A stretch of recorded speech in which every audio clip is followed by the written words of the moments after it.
Assalamualaikum warahmatullahi wabarakatuh. Bertemu lagi dengan saya Dr. Aji Pramudito, spesialis obstetri dan ginekologi. Kali ini kita sudah menginjak ke usia 8 bulan ya. Selamat buat mams, bunda, dan ibu semua yang sudah sampai ke usia 8 bulan. Bagaimana? Berjalan 7 bulannya. Menyenangkan ya. Nah, sekarang sudah masuk 8 bulan nih. Berarti sudah mau mendekati melahirkan nih. Biasanya lebih deg-degan di usia 8 bulan ini. Nah, usia 8 bulan ini berarti kalau nanti pakai hitungan usia kehamilan itu akan disebut sebagai 32 sampai dengan 36 minggu. Kita akan breakdown lagi nih apa yang terjadi pada janin nih di usia 8 bulan. Ya, yang terjadi pada janin dulu seperti biasa, berat janin itu sudah mulai 2 kilo loh mams, 2 kilo 2400 atau 2,4 kilo. Kalau mau diukur panjang ya 28 sampai 46, tapi memang kita nggak ukur panjang ya biasa di usia segini ya. Prinsipnya sudah mulai 2 kilo nih mams, berarti kan sudah semakin berat ya berat bayinya ya, dan harus segini ya mams. Mudah-mudahan berat bayinya sesuai dengan usia kehamilannya, cocok di atas 2 kilo 4 on ya.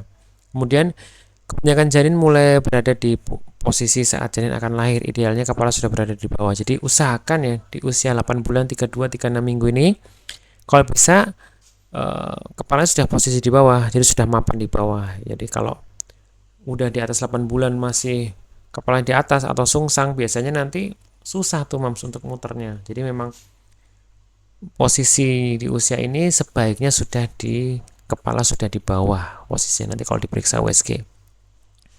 Dan kalau mams kebetulan lagi USG dan melihat ya, beruntung untuk bisa melihat mata janin itu bisa membuka saat dia bangun, tidur saat tidur, tutup itu bisa. Kalau misalnya pas lagi beruntung di USG pas lagi kedap-kedip gitu ya bisa kelihatan ya mas di USG.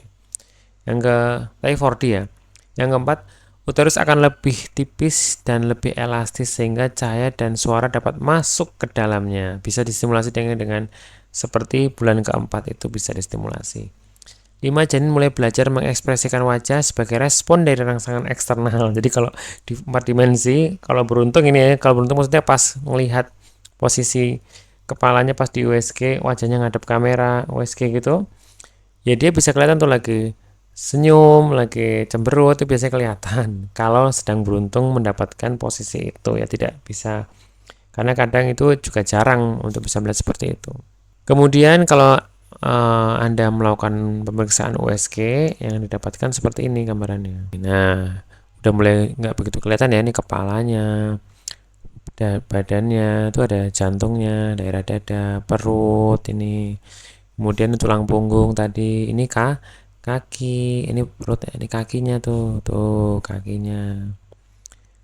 Selangkangannya semakin terlihat tuh. Nah, jelas kan ini kosong berarti perempuan lagi kebetulan ini. Kemudian ya pokoknya bentuknya seperti ini kalau USG, jadi yang paham dokternya nih biasanya. Tapi biasanya nanti kalau Anda melakukan pemeriksaan ke pusat kesehatan akan dijelaskan kalau ini kakinya ya Bu, terus perutnya, kepalanya dan sebagainya. Itu akan dijelaskan kalau tenang aja. Ini hanya memberikan gambaran seperti ini loh gambarannya kalau di USG. Yang kedua, kalau kita mau 4D ya 4 dimensi seperti ini rata-rata. Jadi ini pipinya, hidungnya, tuh bibir bawah, bibir atas, tangannya bisa kan gini kan dia. Nah, lagi begini dia posisinya. Pipinya tembem tuh ya. Ini tangannya gede. Jadi nah itu tuh ekspresinya tuh. Tuh. Nah, itu barusan senyum sebentar ya tadi ya. Seperti ini. Nah, tuh. Senyum ya. Seperti inilah. Kalau lagi beruntung ya, tapi beruntung maksudnya tuh kelihatan wajahnya dan sedang berekspresi gitu. Jadi kalau usia 8 bulan 4D bisa nggak ya? Bisa-bisa aja kalau pas tidak tertutup wajahnya ya. Oke, ini tadi gambaran yang terjadi pada janin. Sekarang kita masuk ke yang terjadi pada ibu ya. Oke, kita mulai. Yang terjadi pada ibu apa saja?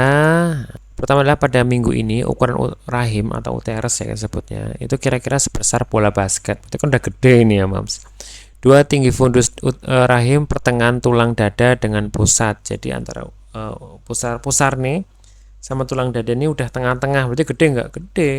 Nah, Dan biasanya dokter atau bidan biasanya dapat memperkirakan ukuran janin dengan melakukan pemeriksaan di bagian perut. Jadi namanya di meteran gitu. Kok ada di meteran gini sih? Itu untuk mengukur ukuran janin atau berat janin bisa menggunakan itu, namanya TFU ya, tinggi fundus uteri.